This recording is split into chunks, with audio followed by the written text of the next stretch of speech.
Welcome to another Quantum Conversation, brought to you by AcousticHealth.com.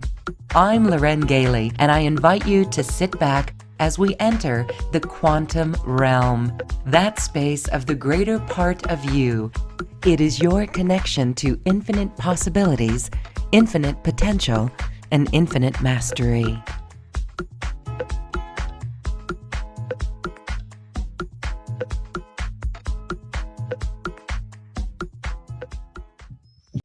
Welcome to this quantum conversation. As we know, we the people are disclosure. And my guest today is a pioneer and someone who truly is on the pulse of this whole conversation of ETs, life outside of this planet. In my mind, there's nothing but. How could there be? Let's welcome this wonderful researcher, Mary Rodwell, the alien lady, here to Quantum Conversations. Hi, Mary. Hi, Lauren. Thank you for inviting me. So I kind of played and had a little fun with that, but this is actually serious work because the experiencers that you work with and you teach others how to deal with experiencers, because this is reality, a remembrance coming forward from so many individuals. And so let's start there. It's wonderful that you have done this research over 3,000 hours. Wow, or 3,000 cases. And the thing for me, Lauren, that's so significant is how many of them have the same kinds of patterns of experience. It's not, they're all very, very different. In fact, it's quite different to that. It really is that there's so many patterns of experience that in fact is why I made up my questionnaire. Is not your standard questionnaire. It's not one that's just about have you seen a craft, did you have a strange experience at night. It goes into the knowings, the sensings, the feelings that come with having an experience like this and being aware you're different and why you're different. So it's looking into all of those other parts of us that we don't normally acknowledge, which is our multidimensional side, that most people are afraid of talking about. Oh, well, how can you mention a sense or a feeling or a knowing? Well, actually, that is significant part of who you are and an explanation of why you're different. Yes, and so you've done research, and I want to show your book. It is The New Human. And it's quite extraordinary because it goes into cases of stories like this. So we're going to go into some of them because it really is fascinating.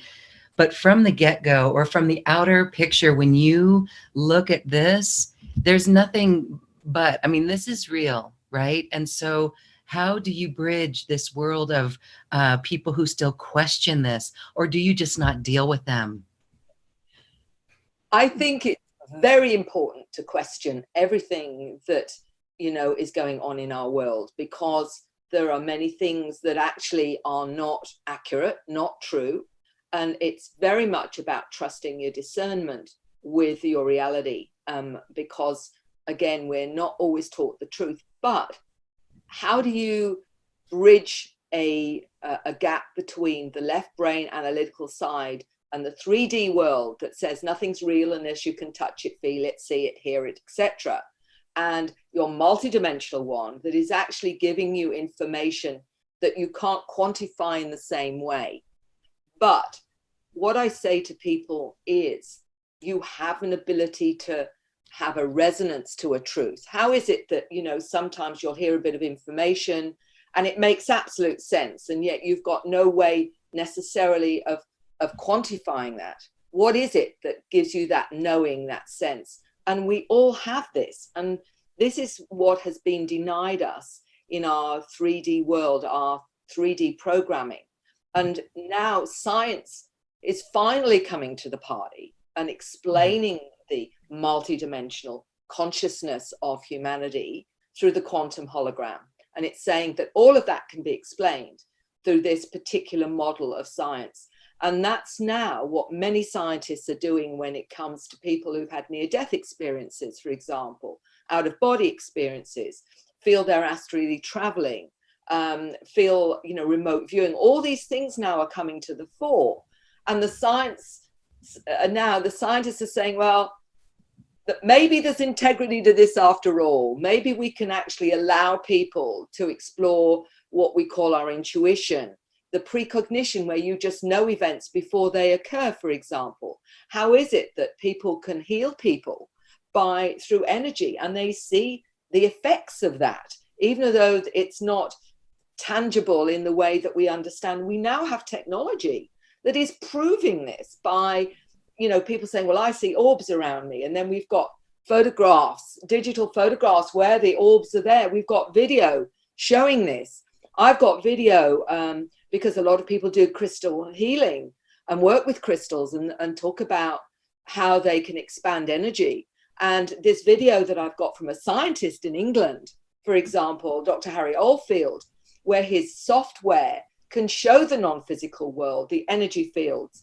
And he actually has sent me video where you see in this crystal, this essence or light or intelligence coming out the crystal and then going back in again. So we are getting the tangibility now. But prior to this, everyone has either said, oh, they either want to believe you because you seem to have integrity or you seem to be pretty grounded, but this is your experience. But now we're having technology that is actually proving to us that this is a reality. And for many people, they need that. But it's still, you know, part of us, there is that knowing that knows this as well. And I think this is what is really important in all of this, is that knowing that makes absolute sense. Well, you know, what's really fascinating is that people do remember. There's many, many, many people calling themselves star seeds. And when you were talking about remote viewing, we can literally go and remember ourselves in the stars if we go deep enough. And I find that so fascinating. So when you look at the multidimensionality of this, there are other realms. There's the realms of physical and non-physical. So are we all part of that as well? Can you shed light on your perception of it? Lauren, it's a very good question. But what I actually say to people, first of all, is that everything that we experience is part of our consciousness, whether it's physical or non-physical. The interesting thing with the intelligences we interact with, whether you see them as angelic or you see them as elementals, fairies, spirit guides, non-human intelligences, I believe they're all part of this consciousness that we all have, that we interact with them. And it's not all physical, it's interdimensional, extra-dimensional, trans-dimensional, and some of them are visitors from our future, for example. So what we've got to, and for me, where has been the evidence of that is because when I've worked in hypnosis and people have gone into other dimensions through hypnosis, parallel universes, other timelines, for example. So I could say to myself, oh, well, can't believe that because it's too hard for me, or honor the fact that this is what that person is experiencing through that process. And the interesting thing is, when people say to me, well, what's the difference? How do you know it's real against an imaginative, creative experience? And I'll say most people that have these experiences do not even have that as a concept in their logical left brain mind. So they're as stunned as I am hearing what they're saying. They say to me, it's not even part of my belief system, and yet they've experienced it. So what do you do with that other than say, there must be something real and tangible here? Otherwise, why would I have gone there? Why would I have had that experience, which is so way beyond my normal understanding? And that is really, really important. Isn't that amazing then? So when you've had these cases and you've done this hypnotherapy, and in this book, The New Human, there are many stories that are really astounding. What are some of the stories that have come to you to be incredible? I mean, we've got everything from, I mean, we're not going to go anywhere that frightens people, but just as there are different stars and galaxies in our universe and universes, that's the different beings that are there. And so when we have memories of Lemuria, are there many different truths? Have you seen different truths, different sides of stories that come through? And does that mean that there are many different truths and timelines? I think there are many timelines. We have parallel universes, we have dimensions. When you are talking, and why I've mentioned so many stories of the younger generations is because there's no front loading with them. They haven't read books on this, they haven't watched TV programs, they may only be 6 or 7 or 8. When they talk about coming from other planets, for example, when you have a 9-year-old explaining to you that this is his first human incarnation, that he came from a planet where he was a blue being, actually drew the blue being, for example, and talking about his mission on this planet, which was to do with being, he called himself a center seed, which is connecting to the center of the planet and dealing with pollution, for example. Now, you've got to say to yourself, now, where is that coming from? When you have an 8-year-old who was so excited to tell me that she'd gone on a craft a few days prior to talking to me and saying, Mary, they took me to a planet and they showed me how to levitate and use my psychic abilities. And then they were showing me how they do various manipulation of different hybrid species and what have you, showing me what they do, for example. Now, this is concepts that you are not expecting from an 8-year-old, for example. And the fact that they want to share it and talk to you, not necessarily, not only their parent, but actually wanting you to hear them and to be believed. This is what, to me, gives so much tangibility when you've got these children coming out with these concepts and explaining to you things that a teenager would struggle to even find the words for. There is, and this is conscious, this is not hypnosis, this is them saying, this is my reality and I know I'm not from here. This young man told me that he was a will-o'-the-wisp, a spirit. He looked at the life he was going to have on this planet. He chose the particular scenario and then found himself in mummy's tummy.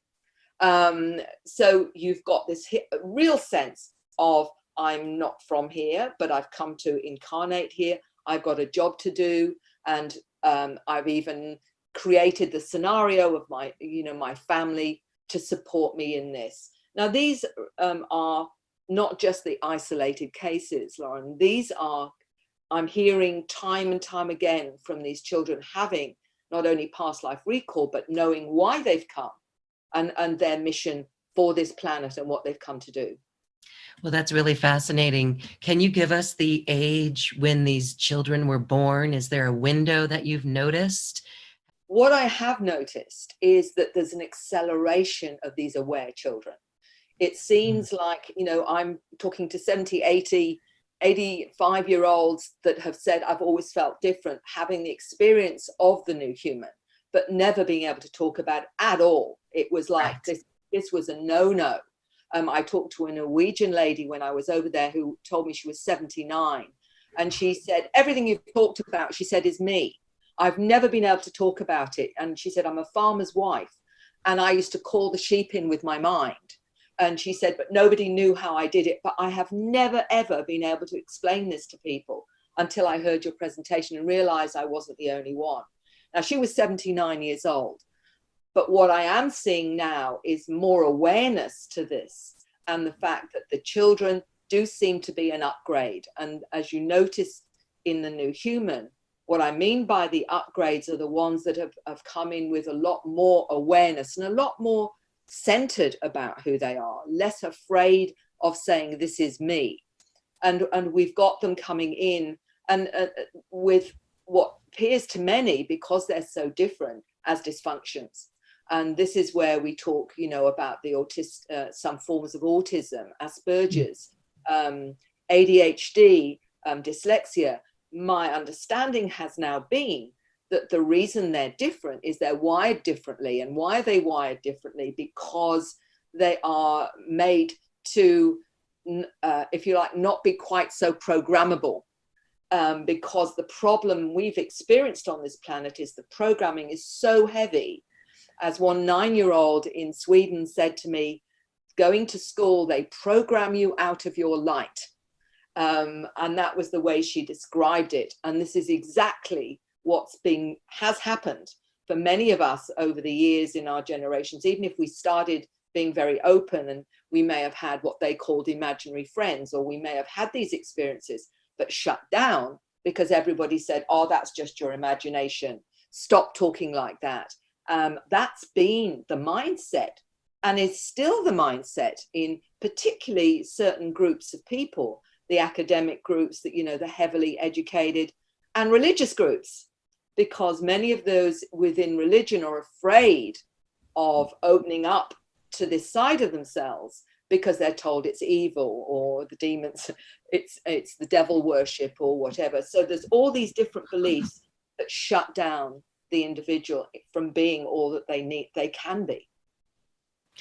Okay, it's really fascinating. I want to ask you to talk a little bit more about ADHD and Asperger's, and then we'll go deeper into a Tibetan trance state where they allow a being to come in. And I hope we can kind of correlate or talk about that. So the children that come in, there was an example, Michael was his name, and his parents listened to him, actually listened to him. And he spoke of all of this, where he's from in the stars. He's very psychic, and they just listened to him. And now he's 25 years old, and they have a beautiful relationship. So that's fascinating that they come in with the energetics of not fitting in, so that they can be in a different framework to do their work. Isn't that fascinating? Well, Lauren, it was a process for me to understand, because one of the most important things that the listeners need to know is this is intergenerational, that if you've had an experience, then it's most likely some of your siblings, your one or both of your parents, one or both of your grandparents. And when I talk to people and I say, was, anything different about mum or dad or granddad or grandma, and they'd say, oh, granddad was always into UFOs and was fascinated or something. And I'm thinking, there's the link. Or it may be, oh, Nanny was always a bit psychic. She was a bit weird. She was a bit strange. I think there's your link. But what was fascinating too was many of those having experiences would say, oh, I've got a child that's got ADHD. Very, very common. And I kept trying to work out, why was it that the child, or the very aware parent, may appear to have a dysfunction, whatever it is, dyslexia or whatever. And the clue, there were many clues, but one of the main ones was when I was talking to Neil Gold, an experiencer in Hong Kong, who wrote the book Close Encounters of the ADHD Kind. And he said to me, Mary, I didn't realize I was ADHD when I was 50-ish. Then I found out that my experiences all through my life, where I always saw a multidimensional reality, always thought I was a bit strange and weird, realizing that actually I had an ability others didn't have. And he retranslated it into always dialed into higher dimensions. So that was the clue, because the reason these kids struggle in pedestrian programming is they're operating on a higher speed, a higher frequency. They get bored very, very quickly. But what do? We slow them down so that they can be programmed.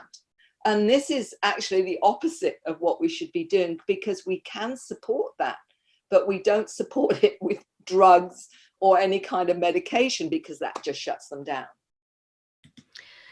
Yeah, really amazing. Okay, so the high frequency that they're vibrating at, let's talk about this. There's a documentary out called The Oracle, and it's about the Tibetan teachings and the Tibetan monasteries. Even the Dalai Lama is in this documentary. He allowed cameras to come in and video the oracle, and the oracle goes into trance and a new being comes in. And sometimes that being is used to being in the physical body. And other times, if it's a being that maybe has never been in a physical body, the physical body is distorted. It's high vibrational light that doesn't know how to work the body. What do you think is going on there?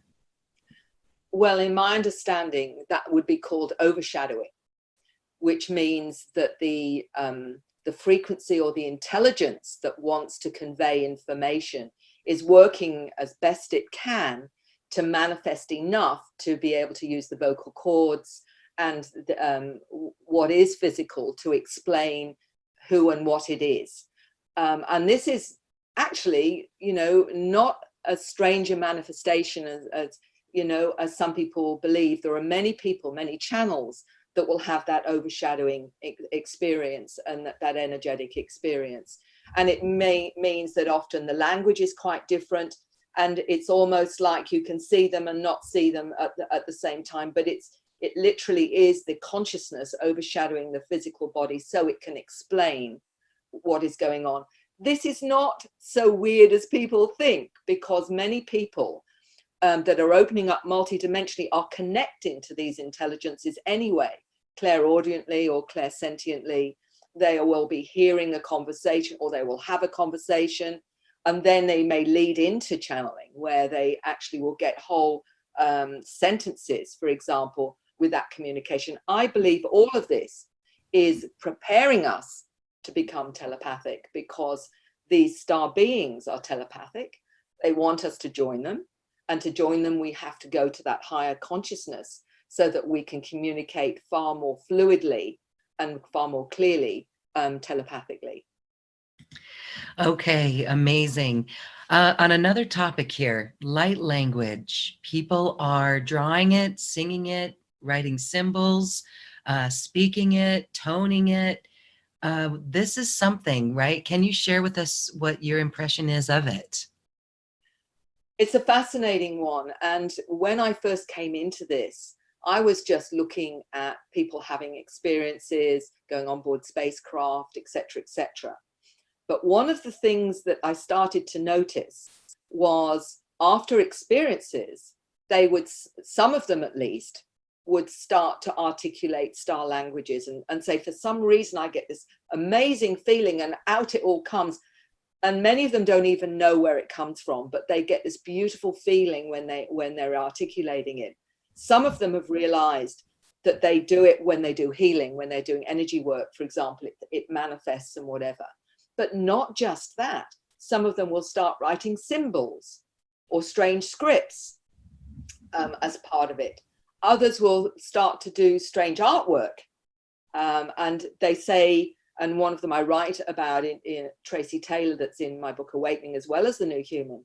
She said that she doesn't go into trance. She has to be distracted while her hand will do certain drawings, accurate, amazing drawings. Some of them she would do in 10 minutes, and she'd say, I'll be watching television, but my hand would be, I couldn't interfere with the process.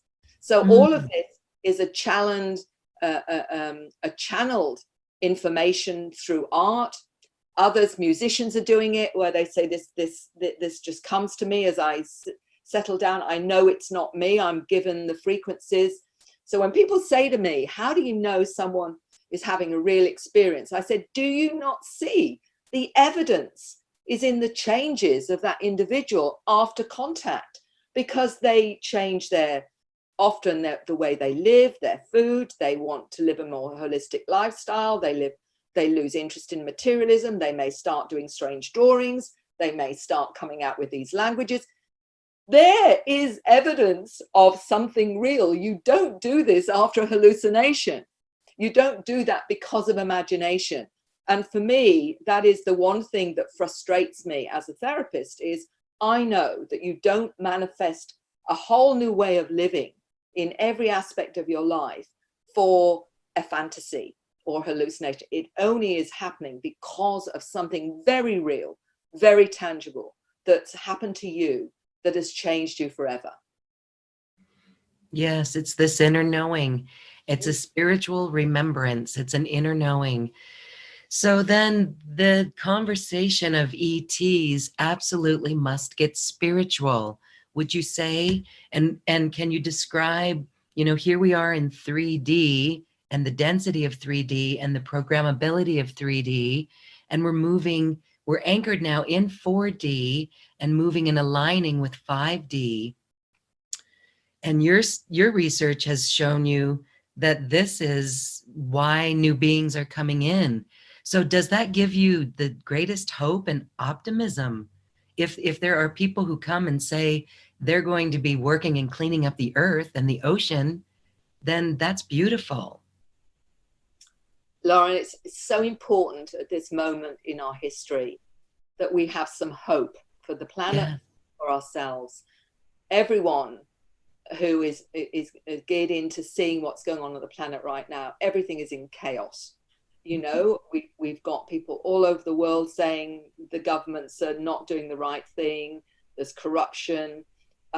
People are really struggling on multi-levels and what have you. So it's very hard to be optimistic. You've got others saying, the world's going to end, because of the pollution, et cetera, et cetera. And I can understand from a 3D level how people are frightened, and what is the future? I'm a grandmother. I've got 5 grandchildren. I want my grandchildren to have a future.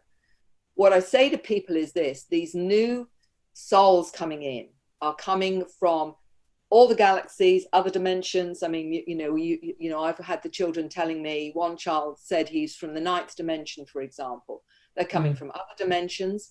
They have come in with a mandate to help with the shift, to change what's going on this planet from multi-levels, both in energetically, to one little 8-year-old telling me that he's come because he communicates with animals and he's going to help us understand the consciousness of animals, for example. You've got others that are communicating with the trees and plants, even connecting to the very earth itself and communicating energetically with the earth. So when people say to me, "What do you think, Mary?" I'm saying, do you think these amazing souls of awareness have come in with these mandates for a waste of time? They will know whether it's worthwhile or not. And if they've come in, it's because it is, and because they know they can make a difference. So as far as I'm concerned, the mere fact we have these amazing souls coming in right now with that awareness means that they will certainly be the ones that have come in to help us to sort out what isn't right on the planet, to rebalance this planet. And many of them are saying it's going to be something that is in the near future, not in the distant future. This is talking about something very much within our lifetime. And that to me is very important for people to hang on to when everything looks like it's falling apart. It needs to fall apart before we can rebuild and bring in these new energies, I believe. Yes. And so everyone listening to this who sees this is on that path of bringing forth new earth. It's so beautiful. I know everyone feels that we are part of that group that came here from the stars to really assist. And so here we are, just ahead of 2020. I mean, it's already here. We're feeling it. People are really feeling the step up, the call to step up. Many are feeling the call to help the younger kids, the younger generations, because as we know, they're not going to do it the same. So it really is beautiful as we all hold our vision of new earth and put our energy towards creating solutions. This is where it gets exciting. And I just want to say that because it is so easy to look out there and get frustrated. I see people getting frustrated in grocery stores, getting more frustrated with people rather than cooperation and unity. So we hold our vision of new earth, and there's tools that we use, the violet flame and all of that, to really help transmute some of this negative energy. But I really think it's fascinating, and I'm so glad that, yes, that gives us so much hope with the new humans who are arriving.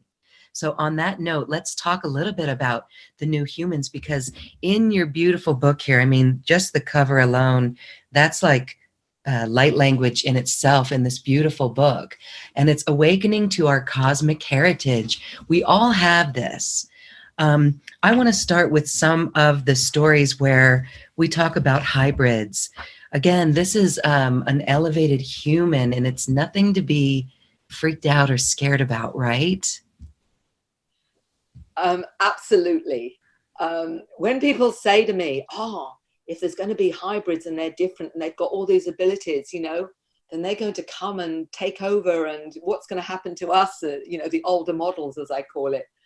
And I find that, for me, my answer to that is, look, we're all hybrids, and we have already taken over the planet because we were created as hybrids with the indigenous hominids at the time, along with at least, it's, you know, allegedly we have at least 12 different star families or beings that have integrated their DNA with human DNA.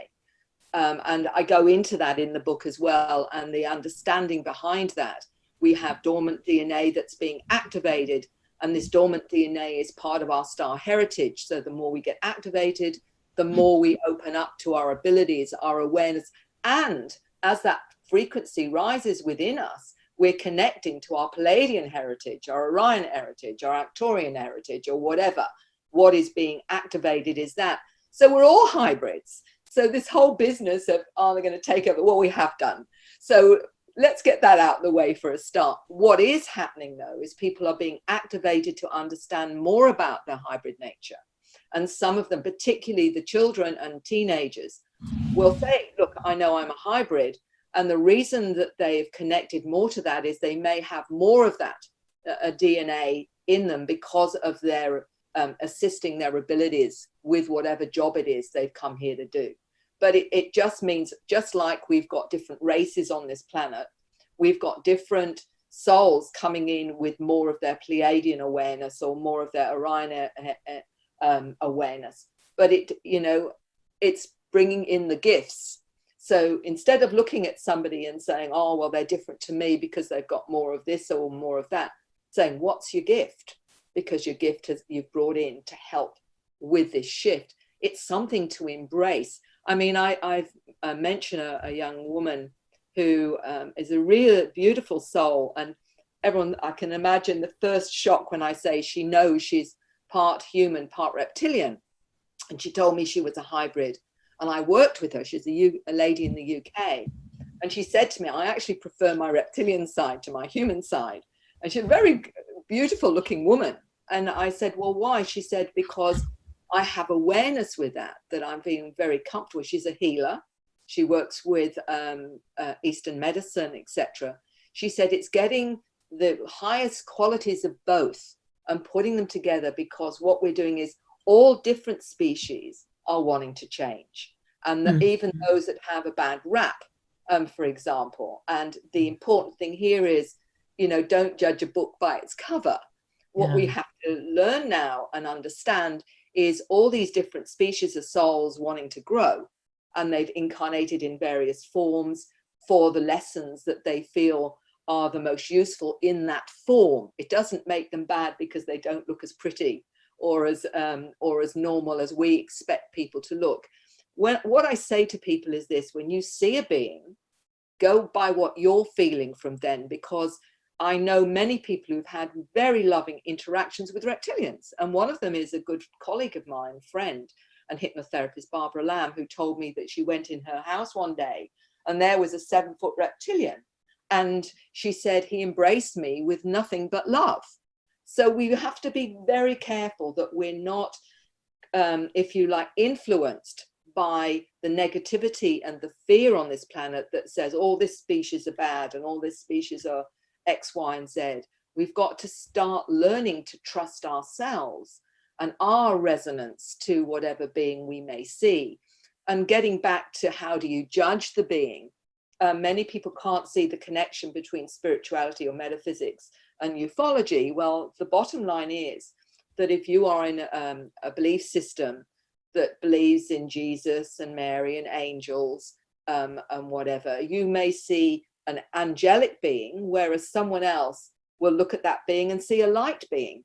just because they're not religious, they don't see it as an angel, they'll just see it as a light being. It is really the lens that we are interpreting our reality that is giving us that understanding. But it's actually often the same. A light being is an angel. Angel is a light being. It's all the same. Our orbs light beings, and our angels light beings. Angels are light beings. Are ETs angels? Some of them, absolutely. One of the interesting things, Lauren, that I discovered about orbs is that's how we travel out of body. When we go out of body, we're a ball of light. And one of the fascinating stories I mention is a young lady who told me that when she was on the spacecraft, she was not in her physical human body, but she was in, if you like, a borrowed container, which was a gray Zeta body, because she was working as a scientist on board craft. So she said, I'm working, I have a job to do on the craft, and I need to be in this container to do this job. And I said, well, how do you get back to your human body? And she said, when I've done my task, I leave this container, this Zeta body, as a ball of light. And she described it moving over and reanimating her human body.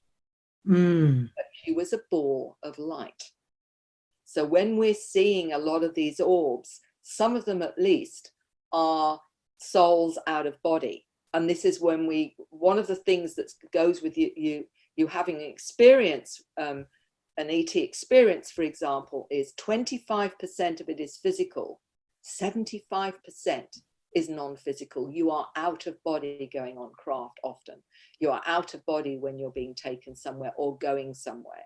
So we have to understand, and that's why it's been so difficult for people to qualify it in the same way, because it's actually more non-physical in consciousness than it is when we're in our physical container. Wow, that's fascinating. All right, so from your research, what about when we sleep at night? The majority of people may not even be aware that this is going on. Absolutely. They may come to me, and they might be in their 20s or their 30s, and they may describe they've seen a UFO and say, it was quite amazing. I've seen this UFO. Not realizing, Lauren, that in fact something may have happened when they were looking at this UFO, because they can be picked up. They can have a download of information. So I usually say to them, if you've seen a UFO, did you feel different afterwards in some way? And they'll say, well, I got more interested in this, or I got more interested in that. If I take them into a trance state and into an experience where they've had maybe missing time, where it's been obvious something's happened, they may see themselves having an experience on board craft, and I will get them to look at the beings and talk to one of them. And I will get them, I'll say, is any of those beings that you're seeing now looking familiar to you? And they'll go, oh, that one over there looks familiar. Okay, well, that tells me they know this particular being. And then I'll say, well, ask the being how many times they've picked you up. And they'll reel off 2, 5, 7, 10, And they'll then be shocked that they've just reeled it off, because the other part of them is just come in and given them, this has been something that's been going on, but you just haven't been aware of it up to now. Isn't that fascinating? It is. So anybody who's seen a UFO, right? And it could be in dreams. And I've had that too, where I'm on a spaceship and my husband's the captain and he's teaching me how to fly it. Yeah. So we have to pay attention to these things. They're not just dreams. In my questionnaire, I have one on, do you dream of being on spacecraft and whatever? Because there are dreams and there are dreams. And the dreams that stay with you, and this is the whole point, is that I've had this dream and it stayed with me for 20 years, where I was on a spacecraft and this and this and this was happening. I said, if it stayed with you 20 years, it is not a dream, because the average dream, as we wake up, within seconds, it's gone. We've forgotten. Oh, it was a good dream, but I've forgotten, even as you're trying to go back and remember it. But if it's a dream that stayed with you, then it's not a dream. It's just that you've been in an altered state when you had it. And so we're inclined to immediately interpret it as not valid because we were not in a conscious state. But believe me, if it's been something that you've remembered over a number of years, then I could say almost absolutely that is something you need to take notice of. All right. Well, it's interesting because after I had our experience, it was funny. My son was with us too, and he was not even interested in it. And my husband and I, in my body, my knees went weak. That was the fear that was moving out. And we watched it for like 45 minutes. And at the time when it appeared to us, it was actually 10 years ago in 2009. And yeah, my life actually did change right after that. It's quite amazing. I've written about it. And I did have new interests and yeah, it's just amazing. It's too much to go into, but I do see it. And I had other dreams as well that continued to clear out fear because there was fear of seeing UFOs. And so now there's nothing. So I think that's also programmed within us in society to feel. I mean, obviously, look at the movies that depict alien invasion and catastrophe. So I think it was moving out that on a visceral level from my body. Amazing. But what also with that fear is confirmation that you saw what you saw and something else happened. Because if it was just seeing the craft, that wouldn't have brought up all that fear. Oh, how interesting. That's a bit weird. Da, da, da, da, da. But if there's fear attached to it, it's because part of you is remembering something. Mm. So that to me is a huge indicator that more happened than what you actually just saw. Okay, so go deeper, dig a little deeper. Yeah. All right. Well, all right. I know questions are coming up about the DNA and the starseed DNA and the star DNA within us. And I'm thinking one day it'll be beautiful for science and technology to catch up and actually make us aware of this DNA. So the question would be, how do we activate this DNA? Is it activating whether we know it or not? And how do we identify those gifts, right? Common questions. Actually putting together a PowerPoint, which is for an expo I'm doing in LA in February, which is set up to activate DNA. And what it is a combat. You know, when you said with the book, there's a sense that there's something going on when you pick up the book. It's all frequencies. The frequencies are in the book. There are things there that are activating. What is also activating is the star languages, the scripts, the artwork, the music. When I actually play a 10-year-old who's given the music, this being comes in when he's playing the piano, and one of them is about activating DNA, and I actually play that. So I've put together a whole range of artwork, scripts, language, the whole thing, as explaining these are all ways of activating DNA. Also, depending on your awareness will depend on how much that activates you. Symbols, they're activating you. Artworks, that's activating you. It's on all your senses that you're being activated. And the interesting thing is that I mention a medical doctor who is doing that now after she had an activation in India, and she acts now like, she calls herself a shamanic MD. And when people come to see her, she is basically saying your head's not going to understand it, but your heart will. And she's activating DNA. And this is a medical doctor that has gone into a side where her former husband thinks now that she's gone crazy. So she's dealing with that. But the bottom line is that she understands all about the frequency. So I'm talking about frequency, and all of this is frequency. So when I have noticed, and I tell a story of a gentleman who is a hypnotherapist himself, who we happened to connect in Nevada. And he wrote to me after we got back, because he'd seen my presentation. He says, Mary, I don't know whether it was your presentation or it was the awful Chinese that we ate. He said, but I got up one night and all of a sudden I'm having to do this artwork. And he said, and it's almost similar to Aboriginal artwork. And he said, I've never done anything like this in my life before. And I could see beings in the picture, because I said, you do realize there's beings there, don't you? And what have you. And he said, and after reading the book, it all happened exponentially. He said, because whatever it was that was held while I'm reading, he said, is doing the same thing. So it's all frequency. Everything, whether you're writing down this information, the conversation, talking about it, all of this is a frequency that those already are being activated with, and you hold it in your energy field. This is what I said to people. So people said, well, how does it get spread? And I said, it's almost like a multidimensional virus. I said, once it's in your energy field, wherever you are affecting those around you, because it's in your field. It's the codes, it's the frequencies. You carry it with you wherever you go, whether it's a supermarket or you're flying on an aircraft or whatever. Anyone that is in your energy field is going to pick up those frequencies. So how does it activate everyone? It activates it like that.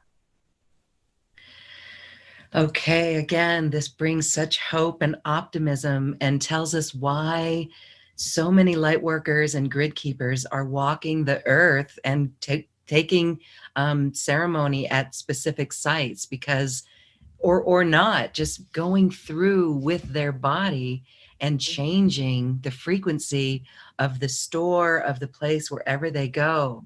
So I know a lot of empathics they can feel other people's energy because of that, but this is a key thing to remember and distinguish, and allows us to flip it. Instead of feeling the chaos out there, or instead of feeling how people are being not so kind to one another, we can simply come back to that feeling and that frequency of love and walk through that space and trust and know that it is shifting. So that's very, very hopeful. I love it. I do love it. So would you say that love activates DNA, and it's dormant DNA? It's the star lineage DNA is this dormant, which used to be called junk DNA. That's exactly right. I mean, as we raise our frequency, and that means we leave behind, fear, guilt, shame, all those kinds of things. We leave behind ego, then your frequency is rising. And that's when you are then able to be lifted with the frequency of this love frequency, compassion, caring, empathy. All those are the high frequencies. When people say to me, I've been looking at all this conspiratorial stuff and it's all so dark and it's all so scary, I said, what you're doing is you're focusing on these lower frequencies, which are actually pulling down your awareness and your understanding, and you're really, it's almost like getting a metaphysical mallet and hitting yourself over the head. So for goodness sake, be informed, but don't bathe in it. Don't allow your focus to be so involved with what's going wrong that you forget to see what's going right. And this is really important as you want to raise your frequency, because otherwise you're going to just lose that balance that you need to transcend all the fear-based stuff, all the scary stuff, because a lot of it is an illusion. Yes. It's what we're focusing in on because we're allowing our fears to control us. And what I call the UFO experience is the modern day shamanic wake-up call, because what it means is, like the shaman, we have to transcend our human fears as a shaman to operate in a multidimensional world. It's exactly the same with this, with the people that are afraid of what they're experiencing. We have to transcend that and realize we're part of them, they're part of us. Their job is to get us to wake up, and that sometimes means leaving behind all those old limits and fears that we have, that something's out to get us. When we've come here as a soul, we've brought the tools with us to deal with anything that we experience here, because there would be no point otherwise. It would be illogical for a soul to say, well, I'm going to dive in that planet and I'm going to do this, but unfortunately I'm not going to be able to handle it because I'm not going to have the tools. Of course not. You're coming in with everything you need to deal with this. You just have to believe it rather than disbelieve. and this planet wants you to believe that you can't do anything, that you're useless, that you need other people, that you've always got to rely on someone else. Someone else knows more than you because you've got to have a PhD, or you've got to rubbish. It's absolute rubbish.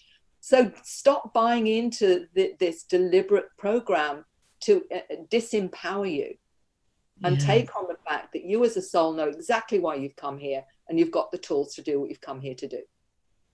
Yes, and that's why I love the hypnotherapy, because the information that comes through, one can hear the higher self, one can hear the multidimensional self, and once you hear that, it is a no-nonsense, confident voice that we come to understand has been there all along.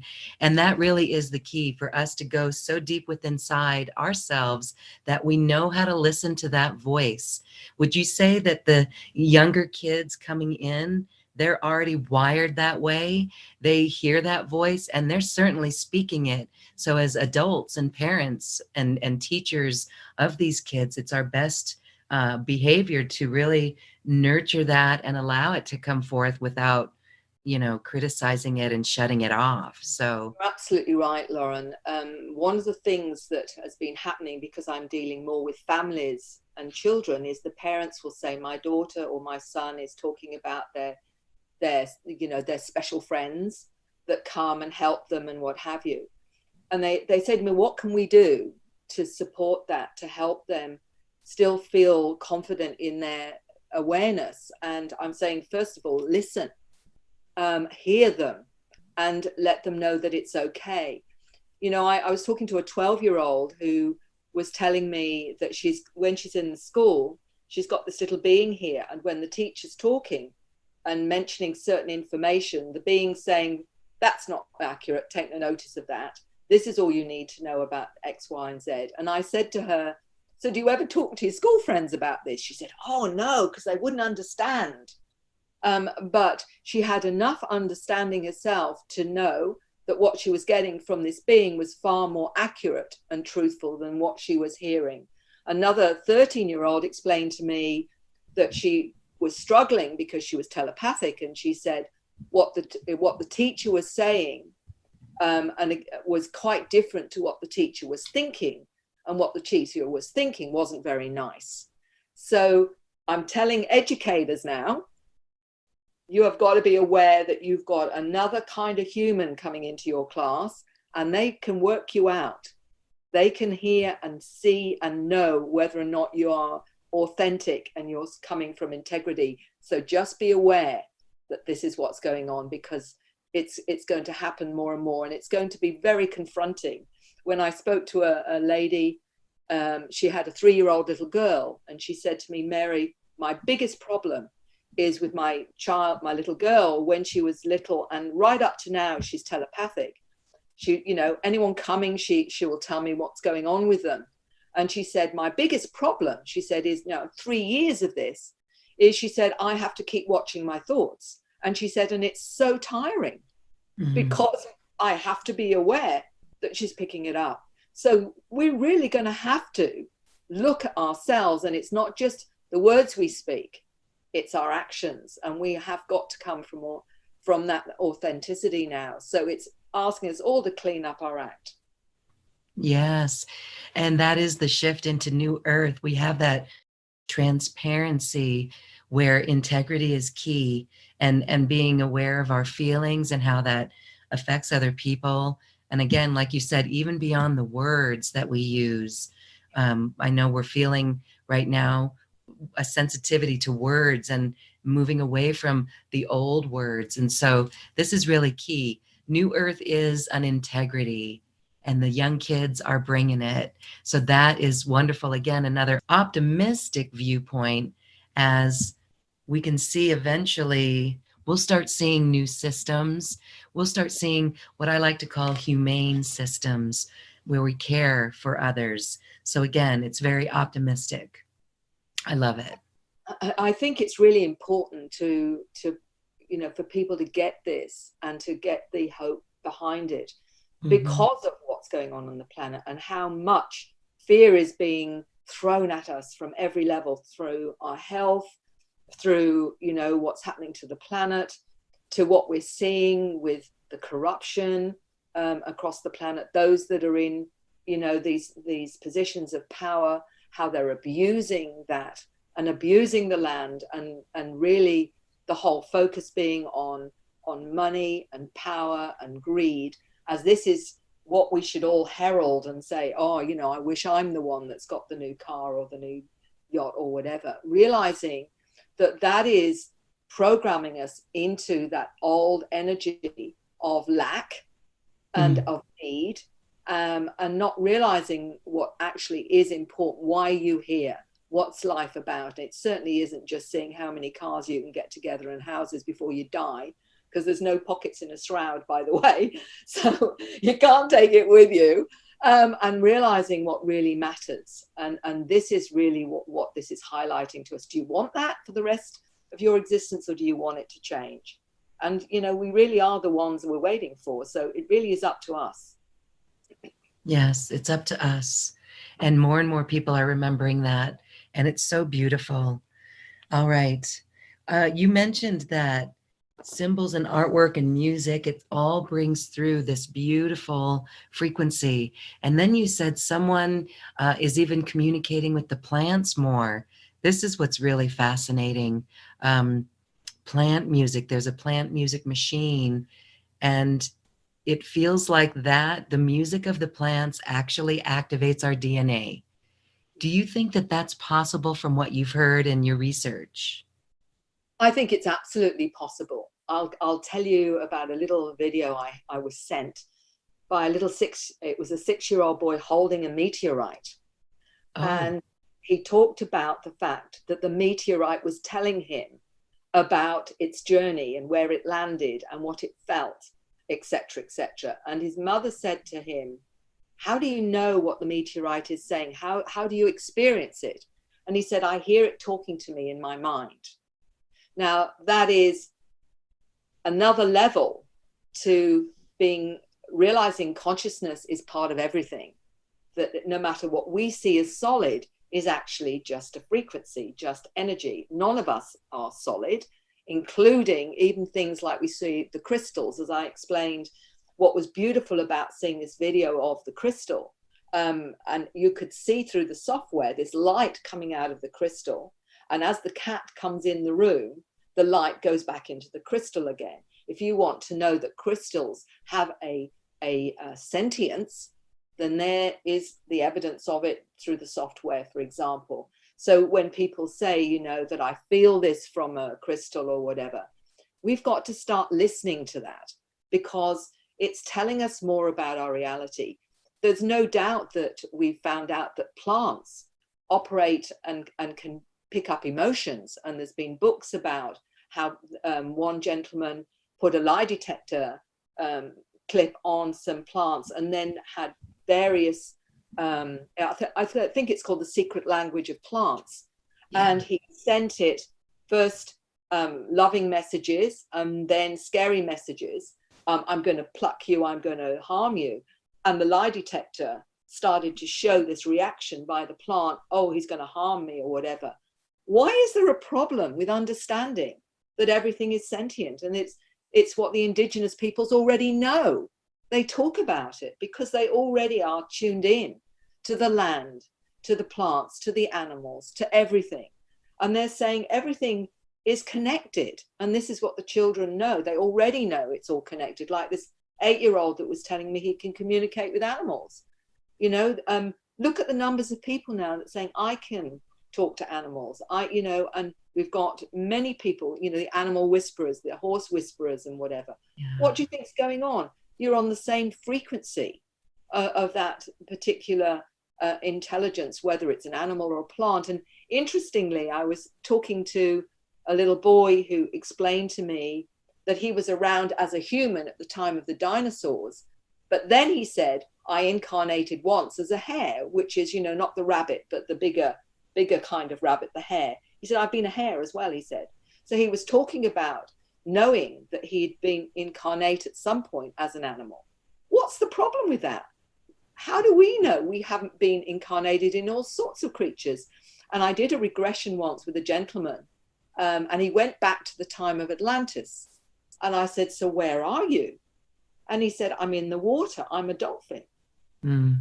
His experience of Atlantis was as a dolphin and not as a human. What's the problem with that? Why is that a problem? And it's inner knowing. We know what we know, right? And so even outside of hypnotherapy, if we pick up a book and we're moved to tears or something, or we just have to go somewhere because we feel that resonance, like you said earlier, and sometimes even the opposite, if we have an aversion against something, that is remembering a past life. And that's what we know within us. So we could call it imagination, but it's different. Back to what's the difference between imagination and a knowing or a sensing or a reality that you've experienced. And when I take people into a hypnosis, this is how I explain it, because everyone wants to say to me, oh, well, how do I know it's not going to be my imagination? Or apart from the fact that usually they can't imagine some of the incredible things that come through. And I say, it's like this. If I said to you, recall your bedroom, immediately in your mind's eye, because it's a reality, you'll see where the bed is, you'll know where the window is, you'll know what the color of the curtains are, because that's your bedroom, it's a reality. If I said to you, create a bedroom, you'd start thinking, well, where would the bed be? How big would the room be? What color would the walls be? Where would I have one or two windows? It's a completely different way of going into that experience. So I'm saying to them, when I take them into hypnosis, the first thing that comes up without thought is the proper the information. And that goes with, even if you're tapping into your team, your non-physical team, your spirit guides or your angels or whatever, when the information comes in without thought, then you can be pretty certain that it isn't your thinking. And I said, and the interesting thing is that with left brain, you think before you speak. Right brain, you speak before you think. So you're shutting down the thinking side, because as soon as you bring in your thinking, you're altering the information.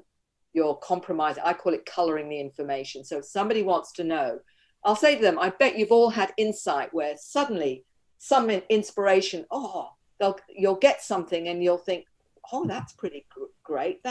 Where did that come from? Or whatever. We call it inspiration or whatever. 9 times out of 10, that's your team. They're saying, we're going to give this to her. She's going to think it's her, but it's just going to appear. And it may be suddenly, you're looking at a particular place and it might be a postcard of a country or whatever.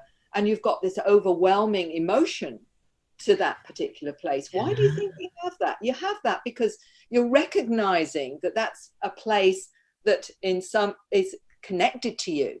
I always say to people, part of the past life side of things is, if you've got a country, I've got to go to India.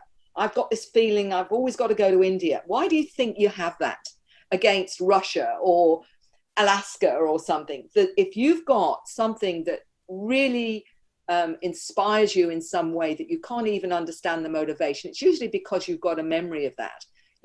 That's very likely where you spent a past life or something or other. Listen to it. Listen to that knowing. Listen to that sense, because it's telling you something. It's actually explaining something to you about who you are. We're so good at dismissing all these insights, these feelings, these knowings, these senses. It's all multidimensional information. Start putting the pieces together, because it's actually telling you something. So many of us are afraid to do it because we're getting carried away now. Get carried away. Get carried away. And just see where it takes you, because you might be really surprised. Yes, I love that. Okay, so we just lean into it a little bit, and it's the first thing that comes up, and we allow it to flow. And so then what do you think about the negative responses? The negative is exactly the same thing. I've got a real draw to China, but I haven't for India. I have no desire particularly to go to India. Why? I can't tell you. I've watched things about India and whatever. But and I've cried deeply. Well, it is absolutely telling you something. And I say to people, go into that. If you explore it, find out why that is. Some people will say to me, because I live in Australia, I've got this real connection to, you know, the Lake District in England, and I've got no real idea why that is. Well, I'll say, well, I can tell you why it is because you're remembering something about some life that you had there, if you want to go into that or whatever. So we are getting all this insight that a lot of the time we're not listening to, because we're afraid that if we do, oh, we're going to go a bit crazy, or people are going to think we're crazy. For goodness sake, it doesn't matter what anybody else thinks. Yeah. It's what you think that matters, and your reality is unique to you. We always rely on others to tell us we're okay, that this is the way reality is. Nobody knows what reality is. I don't care if you've got 15 PhDs. You still don't know any more than I do. You may think you do, but at the bottom line is you don't, because none of us do. And this is why there's this problem about people having an acceptance of themselves, because they're always looking for someone else to tell them it's okay. Well, how about you tell yourself it's okay and start exploring your reality and your experience openly without the fear that something's going to go wrong, because actually you'll probably find it's lots of fun. It's incredibly fun, and we're having so much fun in this conversation. I want to ask you, are you going in February? Is that the Conscious Life Expo? Yes, I've been invited to speak there. So I'm excellent. A presentation, first of all, about the new human and the hybrids, but the second one will be all the ways we're activating. So I've got already a plan in how, and I actually, I'm going to tell you this, Lauren, almost as a joke. I have said at some presentations that I'm taking no responsibility for what happens after this presentation. It's an activation in itself. So if you don't want anything to happen, leave now, because I'm not taking any responsibility for what's going to happen when you leave here. And I do that as a joke because I know that in that audience, there's going to be a lot of people that will pick up the frequencies that I'm showing. And that's part of it. You're doing this beautiful interview right now, because again, within this and what you're saying and what we're both saying is a frequency that it will be for some absolutely profound and activating, because this is how it's going. It's coming through the voice as well as everything else. Beautiful. All right. So happy activating, everyone. And welcome to your new earth humanness. Time to step into our roles fully and completely. Everyone is invited to a very special Mastery Empowerment course with Mary Rodwell. Open and activate your multidimensional awareness. This is to increase your awareness. This is the inner knowing, that which you know within yourself. It is tuning into yourself so deeply and activating your DNA. Take this journey of love with us in this Mastery Empowerment course, either live or replay and audio download. This is a two-part series where the first session is live Zoom training with Mary Rodwell, joining us from Australia. Recordings of this is available after the event. And session 2 will take place the following day, broadcasting Mary's award-winning documentaries. These videos will be available streaming online for only 48 hours after the event. Join us in this live event with movie viewing in session 2. You'll be able to chat with others and share your experience in our community. Visit acoustichealth.com and check out online courses. A link to this course is also available on this webpage. Okay, well, I wanted to share with you, we've interviewed walk-ins on this program, and galactic walk-ins, totally fascinating. They remember, actually, the one person in particular remembers nothing about math, but when she came into the new body, studied it in a way, and she does it through shapes and colors. and now is able to explain it on a quantum level. And she is a galactic walk-in.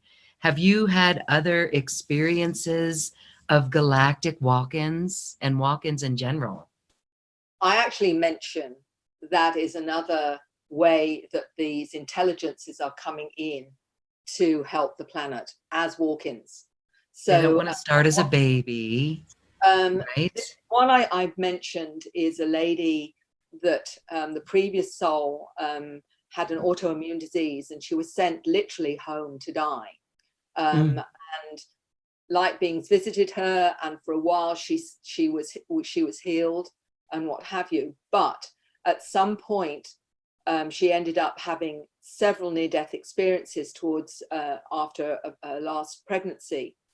And the being that's in there now in this physical body comes from, she says, her understanding is the 13th dimension. And she said, we're not physical. We are just consciousness. But we have come in, or I have come in into this physical body to help you to be, to help humanity to understand what's going on. And this is less confronting because you can see a form. Whereas we're just consciousness otherwise. And she's got 4 children. 2 of them are particularly interesting and different.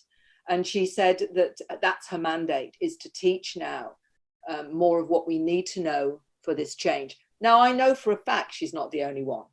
We've got them coming in that form as walk-ins, as well as, you know, being born into a higher frequency body as well. But this is becoming more and more common as a pattern. And she's a lovely, very quiet, beautiful, what can I call, unassuming lady. But she works with the frequencies, and I'm actually showing a bit of a clip of her doing healing with the star language and what have you as well. Wow. So this is what's going on, and it's going on across the globe. And even talking about hybrids, I'm going to be bringing in a story from Brazil, because I was in Brazil because my book, The New Humans, in Portuguese now. And when I was there, I met a former air hostess whose whole family are having experiences, and she's become aware with her husband that her 6-year-old daughter is a hybrid, but also she's seen her hybrid children on board craft. So we're getting that going on, where her 6-year-old daughter is, she's seen her playing with her hybrid sister on board craft. And also I'm hoping to get some information on another young man who also knows he's a hybrid, a Brazilian young man, who's going to tell me more about his understanding of himself. So this is going to be more and more of the conversation in our next few years. You know, get used to it, guys. Get used to it. Get used to it. We are making it normal. You are making it normal. The stories, the experiences are making it normal. And it's so promising. It really is, because, you know, you at the Conscious Life Expo, you're bringing spirituality to that conversation. And that's where it needs to go. Like you said, it's a frequency. No more fear. If we come across programs that may intrigue us but have fear, we're going to move away from them. And we come back and stand in ourselves fully. And with this love frequency and the knowing that we have, that's really the role. And to follow the joy, right? The key to really DNA activation is joy. Yeah, absolutely. Well, thank you so much. You have done such an amazing job, and you continue to do it. You are a pioneer in this realm and a bridge to so many.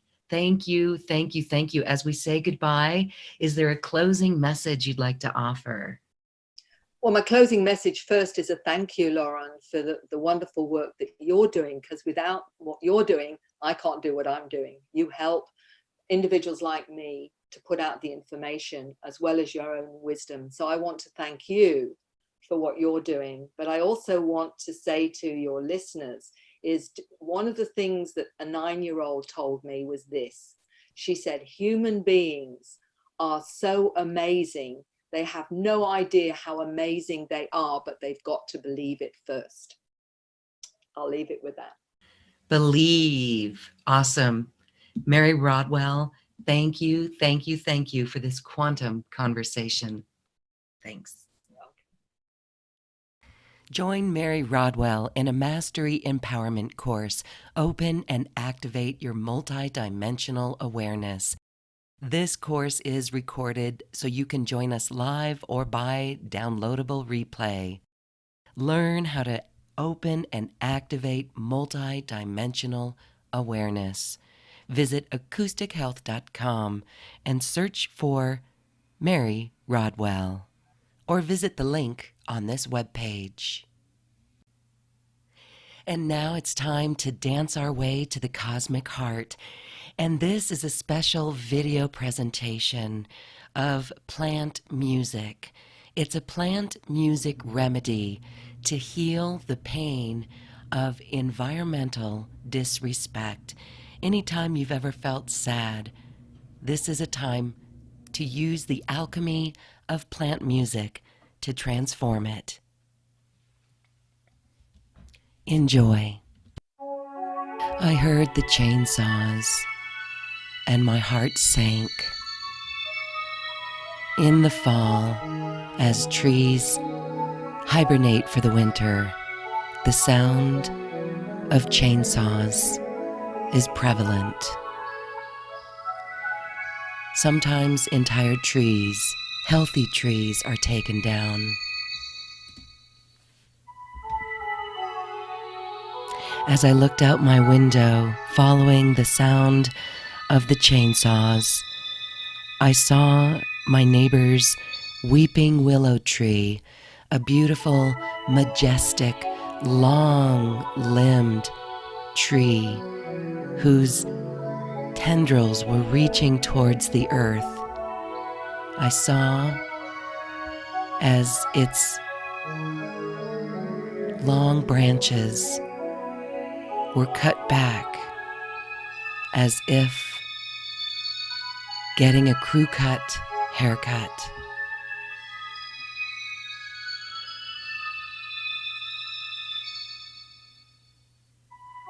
I dreamt of this tree all night as it was home to wildlife and living beings who cherished the undercover of this giant canopy, which now seemed naked and raw. So I turned on the plant music machine, hooked it up to an elephant leaf plant, and this is the healing music that ameliorated this pain. This is a song dedicated to healing the despair and pain of environmental disrespect.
Thank you for listening to this quantum conversation, and thank you for dancing with us to the cosmic heart. As we raise our own vibration, we raise the vibration of the planet. This show is dedicated to you and all awakening hearts, as we are here to shine our bright light and amplify our love. Access all quantum conversations, special offers from our guests, and online healing retreats by visiting acoustichealth.com. I'm Loren Gailey, and from my sacred heart to yours, I honor your magnificent love and light.